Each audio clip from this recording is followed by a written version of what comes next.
Coastal Kannada ವೀಕ್ಷಿಸುತ್ತಿರುವ ಎಲ್ಲ ಸ್ನೇಹಿತರಿಗೂ ನಮಸ್ಕಾರ. ಕೋಸ್ಟಲ್ ಕನ್ನಡದ ಮತ್ತೊಂದು ವಿಡಿಯೋಗೆ ಸ್ವಾಗತ. ಇವತ್ತಿನ ವಿಡಿಯೋದಲ್ಲಿ ನಾವು ನಿಮಗೆ ಥಗ್ ಲೈಫ್ ಸಿನಿಮಾದ ಬಗ್ಗೆ ಒಂದಿಷ್ಟು ಮಾಹಿತಿ, ಒಂದಿಷ್ಟು ಅಪ್ಡೇಟ್ಸ್ ಗಳನ್ನ ನಿಮ್ಮ ಮುಂದೆ ನಾವು ಪ್ರಸ್ತುತಪಡಿಸ್ತಾ ಇದ್ದೀವಿ. ಈ ಸಿನಿಮಾ ನಿನ್ನೆ ಅಂದ್ರೆ ಗುರುವಾರ ಪ್ರಪಂಚದಾದ್ಯಂತ ಏಕಕಾಲಕ್ಕೆ ತೆರೆ ಕಂಡಿದೆ, ಕರ್ನಾಟಕವನ್ನ ಹೊರತುಪಡಿಸಿ. ಈ ಸಿನಿಮಾದ ಬಗ್ಗೆ ಸಿಕ್ಕಾಪಟ್ಟೆ ನಿರೀಕ್ಷೆಗಳಿತ್ತು.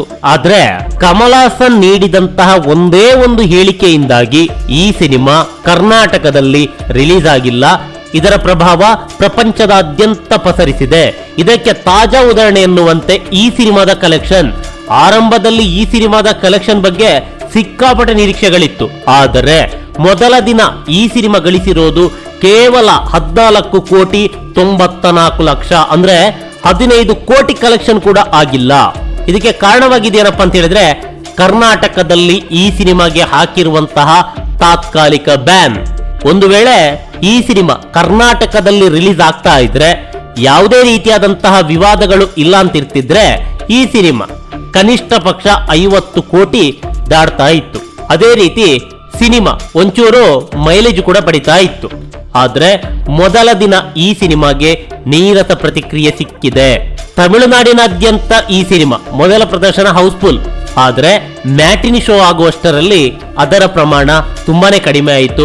ಒಂದಿಷ್ಟು ಚಿತ್ರಮಂದಿರಗಳಲ್ಲಿ 30%, ಒಂದಿಷ್ಟು ಚಿತ್ರಮಂದಿರಗಳಲ್ಲಿ 50%, ಒಂದಿಷ್ಟು ಚಿತ್ರಮಂದಿರಗಳಲ್ಲಿ 70%ವಷ್ಟೇ ಭರ್ತಿಯಾಗಿತ್ತು. ಆದ್ರೆ ಸಂಜೆ ಹೊತ್ತಿಗೆ, ಸಂಜೆ ಮತ್ತು ರಾತ್ರಿಯ ಪ್ರದರ್ಶನ ಇನ್ನೂ ಕೂಡ ಇಳಿಮುಖವಾಗಿದೆ. ಇವತ್ತು ಈ ಸಿನಿಮಾದ ಪ್ರದರ್ಶನ ಹಾಗೆ ಪ್ರೇಕ್ಷಕರ ಸಂಖ್ಯೆ ಇಳಿಮುಖವಾಗಿದೆ.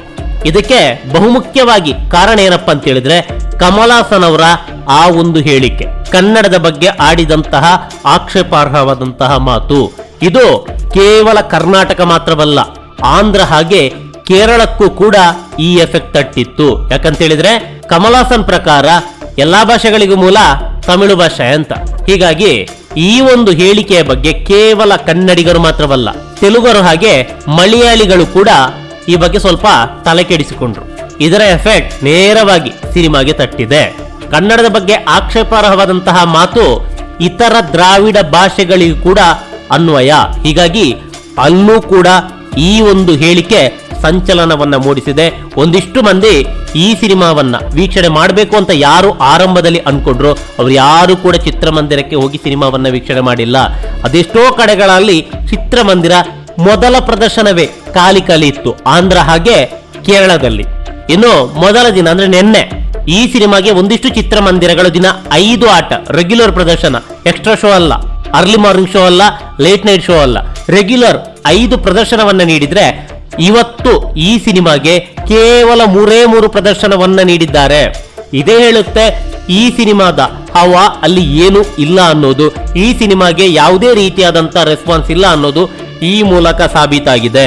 ಇವೆಲ್ಲದಕ್ಕೆ ಕಾರಣವಾಗಿದ್ದು ಈ ಸಿನಿಮಾವನ್ನ ಕರ್ನಾಟಕದಲ್ಲಿ ಬ್ಯಾನ್ ಮಾಡಿರೋದು. ಒಂದು ವೇಳೆ ಬ್ಯಾನ್ ಆಗಿಲ್ಲ ಅಂತ ಆಗ್ತಾ ಇದ್ರೆ, ಮೊದಲ ದಿನವೇ ಒಂದಿಷ್ಟು ದುಡ್ಡನ್ನ ಈ ಸಿನಿಮಾ ಸಂಪಾದನೆ ಮಾಡ್ತಾ ಇತ್ತು. ಅದೇ ರೀತಿ ವೀಕೆಂಡ್ ನಲ್ಲಿ ಹಾಕಿರುವ ಬಂಡವಾಳಕ್ಕೆ ಮೋಸ ಆಗ್ತಾ ಇರಲಿಲ್ಲ. ಪ್ರಪಂಚದಾದ್ಯಂತ ಉತ್ತಮವಾದ ಕಲೆಕ್ಷನ್ ಮಾಡ್ತಾ ಇತ್ತು. ದಕ್ಷಿಣ ಭಾರತದಲ್ಲಿ, ಅದು ಆಂಧ್ರ ಆಗಿರ್ಬೋದು, ಕೇರಳದಲ್ಲಾಗಿರ್ಬೋದು, ಮೊದಲ ದಿನ ಹೌಸ್ಫುಲ್ ಆಗಿ ಆಗ್ತಿತ್ತು. ಹೀಗಾಗಿ ಅತ್ಯುತ್ತಮವಾದ ಕಲೆಕ್ಷನ್ ಆಗ್ತಾ ಇತ್ತು. ಆದ್ರೆ ಪ್ರಸ್ತುತ ಎಲ್ಲವೂ ಕೂಡ ಖಾಲಿ 20%, 30%, ಗರಿಷ್ಠ 50%ದಷ್ಟು ಪ್ರೇಕ್ಷಕರಷ್ಟೇ ಚಿತ್ರಮಂದಿರದಲ್ಲಿ ಇದ್ದಾರಂತಾದ್ರೆ ಈ ಸಿನಿಮಾ ಅಟ್ಟರ್ ಫ್ಲಾಪ್ ಅನ್ನೋದು ಈ ಮೂಲಕ ಗೊತ್ತಾಗುತ್ತೆ. ಯಾಕಂತ ಹೇಳಿದ್ರೆ ಈ ಸಿನಿಮಾದ ಮೊದಲ ದಿನದ ಕಲೆಕ್ಷನ್ 15 ಕೋಟಿಯನ್ನ ದಾಟಿಲ್ಲ. ಈ ಸಿನಿಮಾಗೆ ಹಾಕಿರುವಂತ ಬಂಡವಾಳ ಒಂದು ಮಾಹಿತಿಯ ಪ್ರಕಾರ 300 ಕೋಟಿ.